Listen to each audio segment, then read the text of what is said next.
Shalom sahabat yang baik hati, salam sehat selalu bagi kita semuanya. Marilah kita bersatu di dalam doa. Allah Bapa dalam Yesus Kristus, terima kasih Tuhan untuk segala kebaikan Tuhan, penyertaan Tuhan dalam hidup kami. Saat ini kami hendak merenungkan firman-Mu ya Tuhan. Berkenanlah Engkau ya Allah memimpin kami, memberi pengertian kepada kami, serta berkuasa atas hati dan pikiran kami. Dalam nama Yesus kami berdoa. Amin. Firman Tuhan bagi kita pada hari ini tertulis dalam Yakobus 5 ayat 11. Sesungguhnya kami menyebut mereka berbahagia, yaitu mereka yang telah bertekun. Kamu telah mendengar tentang ketekunan Ayub, dan kamu telah tahu apa yang pada akhirnya disediakan Tuhan baginya. Karena Tuhan Maha Penyayang dan penuh belas kasihan. Taparhatuado akan naung marhabengeton. Dibege hamudo habengeton ni si Job. Jala di ida hamudo ujung nabinahen ni Tuhani. Ay para si roha bulud do Tuhani. Jala partalup ni roha. Tekun melakukan kehendak Allah. Ke-12 suku Israel yang ada di diaspora adalah penerima surat Yakobus ini. Kristen, yaitu pengikut Kristus, adalah merupakan identitas mereka. Sebagai orang Kristen yang berada di diaspora, di perantauan, mereka menghadapi berbagai kesulitan terkait perjuangan iman, penindasan, dan bahkan kemiskinan. Pesan Yakobus dalam menghadapi berbagai keadaan ini sebagai orang Kristen adalah kesabaran dan ketekunan, bekerja keras dan tiada kata menyerah. Petani harus sabar menunggu tanamannya bertumbuh. Dia tidak mungkin mempercepat prosesnya, tetapi ia tidak berhenti pada musim panas dan berharap bahwa tanamannya di ladang akan bertumbuh dengan baik. Banyak pekerjaan harus dilakukan untuk memastikan adanya panen yang baik. Demikian juga kita harus sabar menunggu kedatangan Kristus kembali.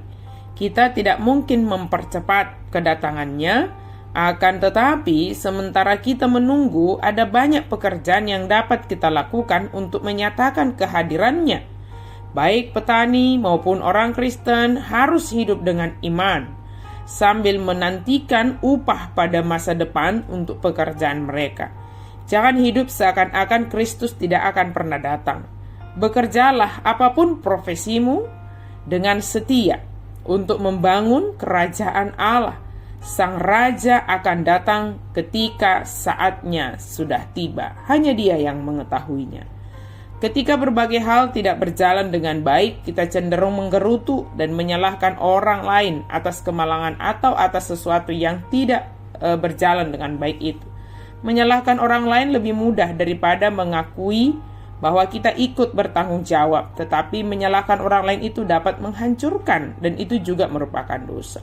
Sebelum kita menghakimi orang lain atas kelemahan mereka, ingatlah bahwa Kristus sebagai hakim akan datang untuk menghakimi kita, masing-masing kita. Dia tidak akan membiarkan kita meloloskan diri sambil mengalihkan kesalahan kepada orang lain. Mari belajar dari tokoh-tokoh dalam Alkitab yang sabar dan tekun melakukan kehendak Allah. Walau mereka harus menderita, rela menanggung derita demi nama Tuhan. Tidak merubah pesan Tuhan karena penderitaan. Sabar menuntun umat untuk setia kepada Tuhan. Contohnya dalam ayat kita hari ini adalah Ayub.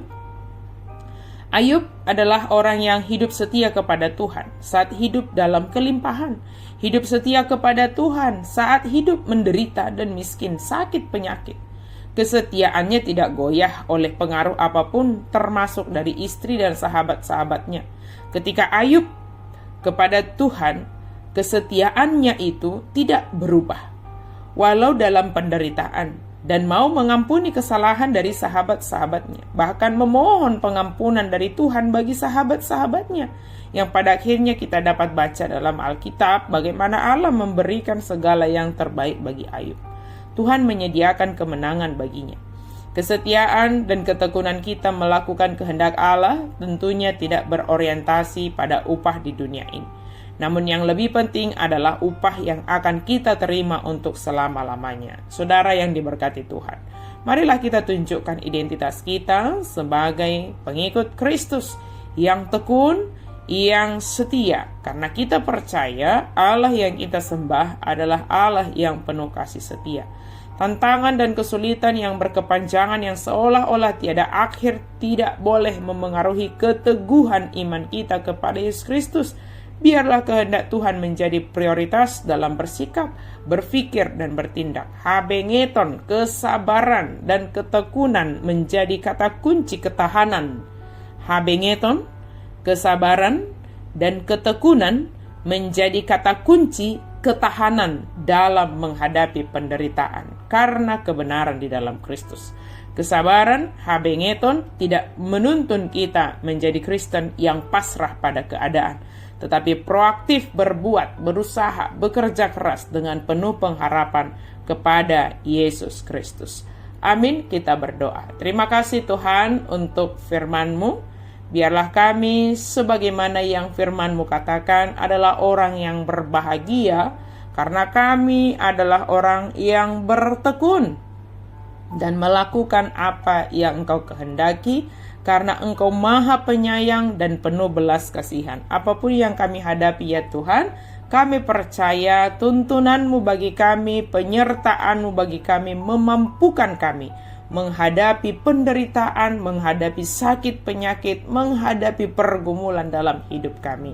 Mampukan kami ya Tuhan, dalam nama Yesus kami berdoa dan bersyukur.